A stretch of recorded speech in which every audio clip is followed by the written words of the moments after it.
Côte d'Ivoire, la vérité derrière le scandale financier à l'OCPV, l'enquête qui révèle tout sur un conflit acharné. Révélation à l'OCPV, anatomie d'un conflit acharné au sommet de l'État. L'Office d'aide à la commercialisation des produits vivriers, OCPV, institution d'État traditionnellement discrète, se retrouve propulsé au cœur d'un scandale retentissant. De graves accusations de détournement de fonds émanant de son propre syndicat ont mis le feu aux poudres, exposant au grand jour un conflit qui déchire l'administration. Les accusations syndicales. L'affaire a éclaté à la suite de la divulgation de 3 courriers cinglants adressés au Premier ministre Begré-Mambé par le syndicat national des agents de l'OCPV. SINA-OCPV. Par la voix de son secrétaire général, M.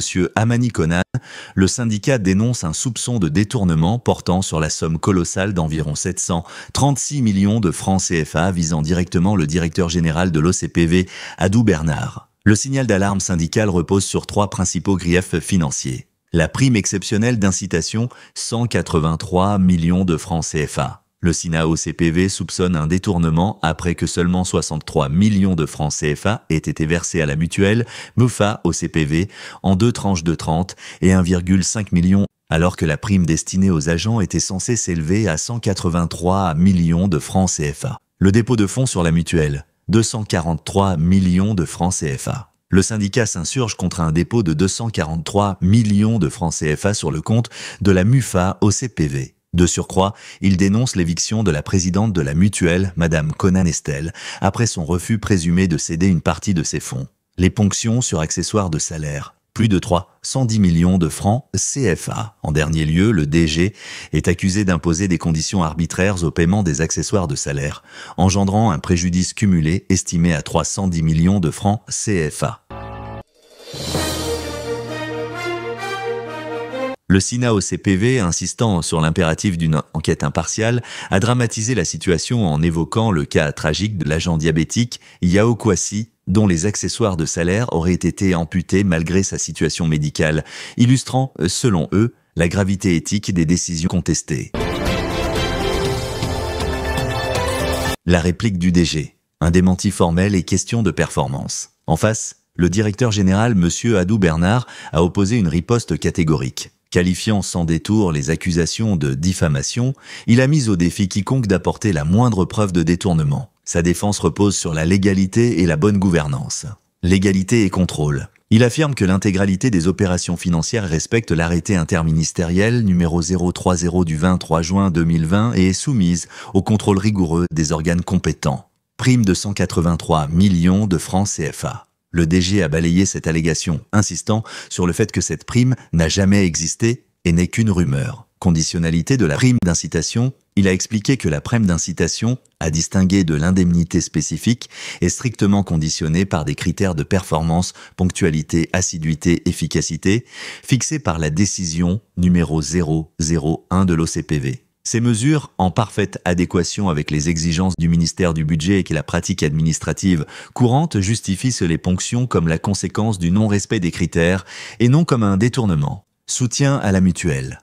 Il a formellement nié le dépôt de 243 millions de francs CFA en une seule fois. Il a précisé que les reliquats légaux des ponctions sur la prime d'incitation sont reversés à la mutuelle, conformément à l'article 16 des statuts de la MUFA-OCPV pour soutenir son projet immobilier. Le DG a revendiqué avoir versé au total 267,8 millions de francs CFA à la mutuelle entre 2022 et 2025. En outre, M. Adou Bernard a brandi la décision du Conseil d'État qui a jugé irrecevable la requête du SINA-OCPV demandant l'annulation de la décision numéro 001 et le remboursement des prélèvements. Le nœud du conflit entre litige financier et règlement de comptes personnels. Le DG Adou Bernard a catégoriquement insisté sur la nature personnelle et vindicative des accusations, y voyant une cabale orchestrée par des individus sanctionnés, au premier rang desquels figure le secrétaire général du SINA-OCPV, M. Amani Konan, et l'ancienne présidente de la mutuelle, Mme Konan Estelle. Adou Bernard affirme que l'hostilité a pris racine dès son arrivée en 2017, suite au remboursement forcé de 400 000 détourné par M. Amani Konan. Ce dernier, en situation d'absentéisme chronique et de non-respect des procédures, est d'ailleurs sous sanction disciplinaire et son salaire est suspendu par la fonction publique depuis novembre 2024. Son action actuelle apparaît ainsi comme une tentative désespérée de salir le DG alors qu'il est lui-même mis à l'écart depuis 10 mois. La mutuelle, Mufa OCPV. Concernant Madame Conan-Estelle, elle serait passée de fervente supportrice à opposante après la fin de son mandat et surtout après le remboursement forcé de 700 000 francs détournés par son époux, chef d'antenne, qui a été subséquemment affecté à Abengourou. Le DG a justifié ces mesures conservatoires sur les fonds de la mutuelle par la nécessité d'éviter qu'elle ne l'accuse, par la suite d'avoir perçu des pots-de-vin. Le cas Yao Kouassi, la mansuétude en question. Au sujet de l'agent Yao Kouassi, décédé en mars 2025, le DG a reconnu que l'agent, non-voyant et malade, avait bien vu sa prime d'incitation, mais ni son indemnité spécifique, ni son salaire plein, ponctionnés pendant 2 trimestres. 4e trimestre 2023 et 1er trimestre 2024.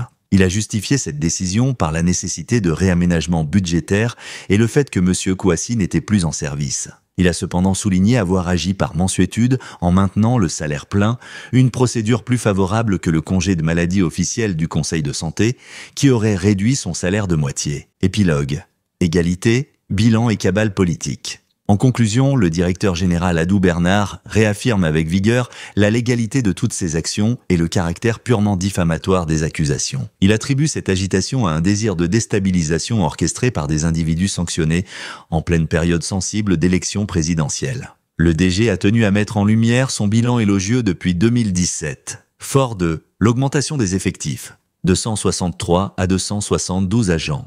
La multiplication du budget par plus de 5 atteignant 2,6 milliards de francs CFA. Des distinctions honorifiques saluant les améliorations en matière de qualité des produits et d'équipements.